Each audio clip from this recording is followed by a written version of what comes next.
আজকে আমরা একটা খুব কমন টপিক স্লিপ ডিস্ক সেটা ট্রিটমেন্ট সম্বন্ধে জানি।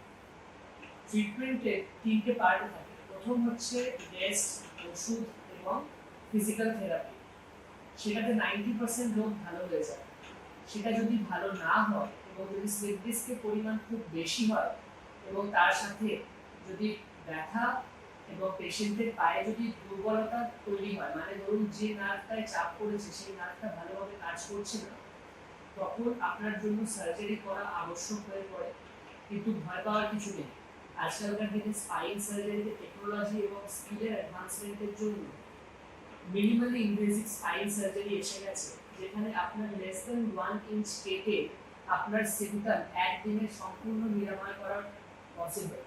এবং এরও আগে এখন এন্ডোস্কোপিক স্পাইন সার্জারি চলে এসেছে, যেখানে আপনি একদিনে ভালো হতে পারেন। তাকে আমরা সাধারণত কি করি, আপনারা দেখতে পাচ্ছেন এই স্পাইনের এই যে পিছন দিকে দেখুন দুটো হাড়ের মাঝে একটা ন্যাচারাল একটা গ্যাপ আছে।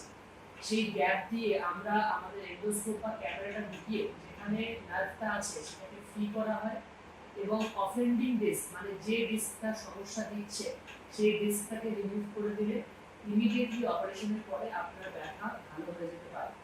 এবং এটার outcome all over the world success rate more than 90%।